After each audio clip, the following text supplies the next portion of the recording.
तो एक बार फिर से आपका स्वागत है हमारे यूट्यूब चैनल पर। यदि आप भी इंटरमीडिएट में एडमिशन के लिए OFSS बिहार पोर्टल के माध्यम से ऑनलाइन आवेदन कर रहे हैं और OTP नहीं आ रहा है या फिर पेमेंट फेल हो जा रहा है तो उसको कैसे सही करेंगे, इस वीडियो में हम सभी कुछ स्टेप बाय स्टेप जानेंगे। इस वीडियो को देखने के बाद आपको दोबारा कोई भी वीडियो देखने की आवश्यकता नहीं पड़ेगी, तो इसको कंप्लीट देखिए। स्टेप बाय स्टेप हम सभी कुछ इसी वीडियो में जानेंगे। तो चलिए वीडियो को स्टार्ट करते हैं। तो देखिए, प्रॉब्लम को सॉल्व करने से पहले हम ये देख लेते हैं कि आखिर ऑनलाइन करने पर प्रॉब्लम आ कहाँ रहा है। तो ऑनलाइन करने के लिए सबसे पहले गूगल में सर्च करेंगे OFSS बिहार। उसके बाद पहले नंबर पर जो वेबसाइट आएगा इस पर हम क्लिक करेंगे। अब जैसे ही क्लिक करेंगे तो OFSSBihar.net का जो ऑफिशियल पोर्टल है वो हमारे सामने ओपन हो जाएगा। अब यहाँ पर थोड़ा सा नीचे स्क्रॉल करना है।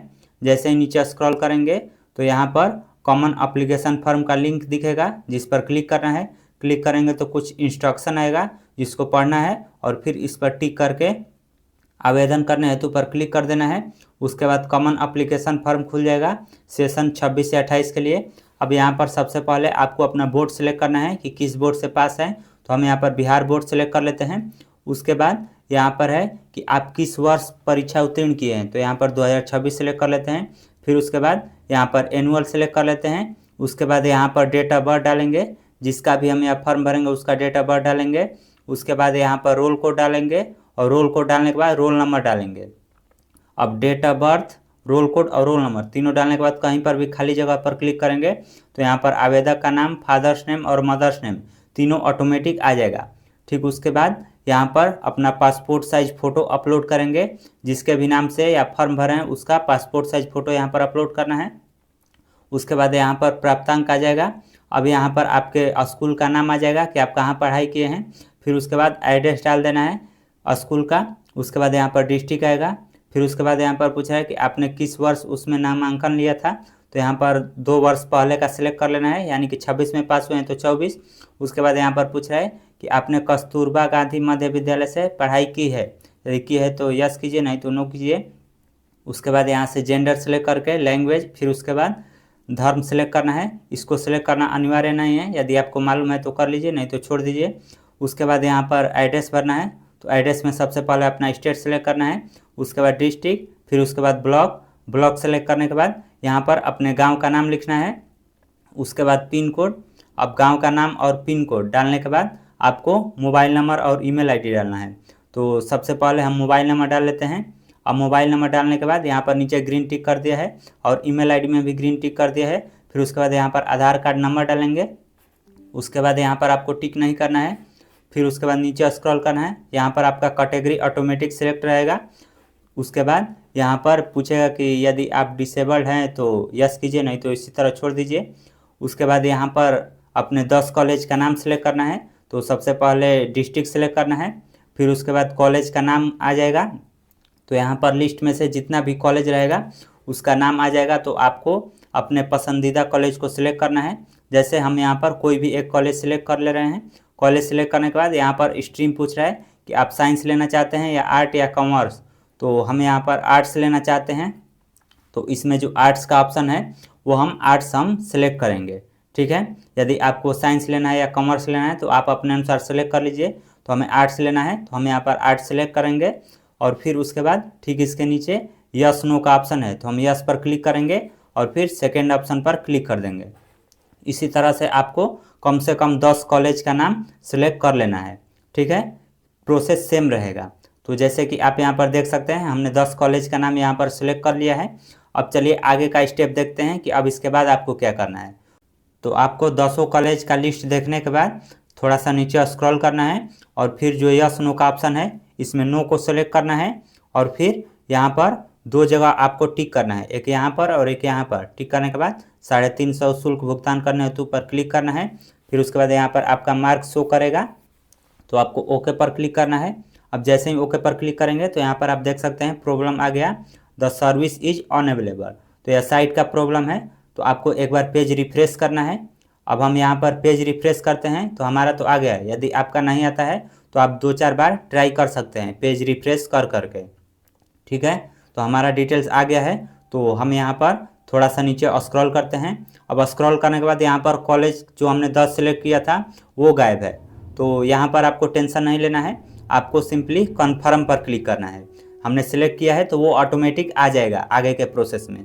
तो हम कन्फर्म पर क्लिक करते हैं, फिर उसके बाद यहाँ पर ओके पर क्लिक करते हैं। ठीक है, अब ओके पर क्लिक करने के बाद यहाँ पर हमारा जो एप्लीकेशन है वो सेव हो रहा है। नीचे यहाँ पर मैसेज भी शो कर रहा है सेविंग योर एप्लीकेशन। अब यहाँ पर फिर दोबारा वही प्रॉब्लम आ गया, द सर्विस इज अनअवेलेबल।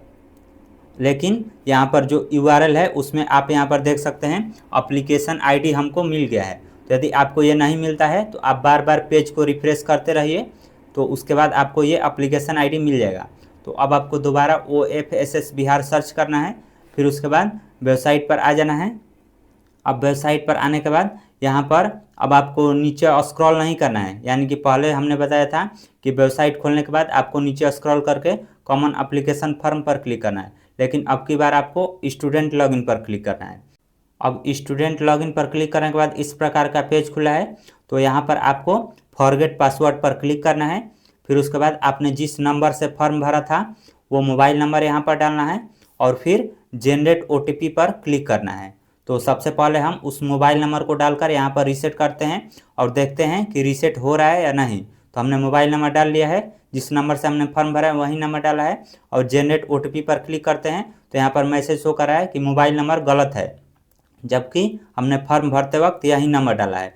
यानी कि इसका मतलब है कि हमारा जो अभी फॉर्म है वो सबमिट नहीं हुआ है। अब एप्लीकेशन नंबर जो हमको मिला है एप्लीकेशन ID वो डालकर भी एक बार जनरेट OTP पर क्लिक करते हैं।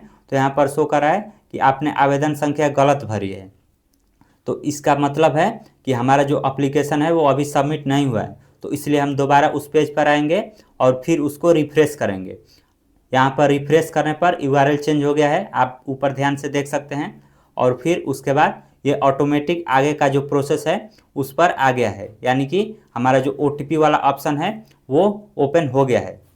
तो हम यहाँ पर OTP कोड डालते हैं और सबमिट करते हैं। यदि आपके नंबर पर OTP कोड नहीं आ रहा है तो आप रात के 10 या 11 बजे के बाद ट्राई कीजिए, तुरंत OTP आ जाएगा, या फिर सुबह में 7 बजे से पहले ट्राई कीजिए, OTP आ जाएगा।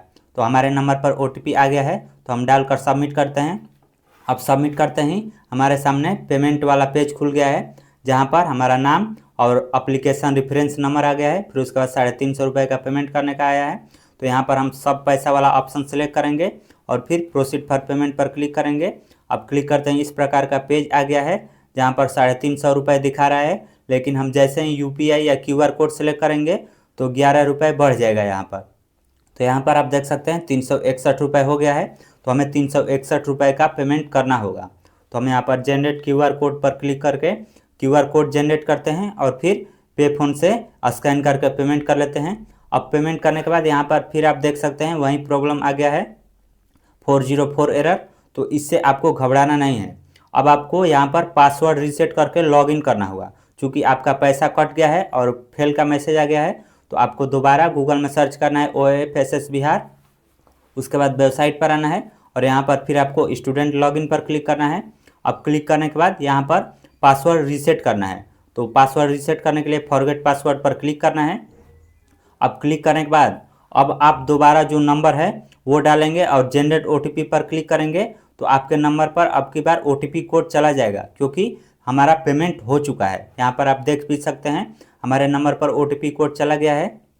तो हम यहाँ पर ओके पर क्लिक करते हैं। यदि आपके नंबर पर OTP कोड नहीं जाता है या फिर 2 मिनट में यदि एक्सपायर हो जाता है तो आप रिसेंड पर क्लिक कीजिए। रिसेंड पर क्लिक करने के बाद दोबारा OTP का आपको वेट नहीं करना है, पहले वाला ही जो OTP कोड आया है उसी को आप रिसेंड पर क्लिक करके दोबारा जब सेम OTP आप डालेंगे तो वो सबमिट हो जाएगा।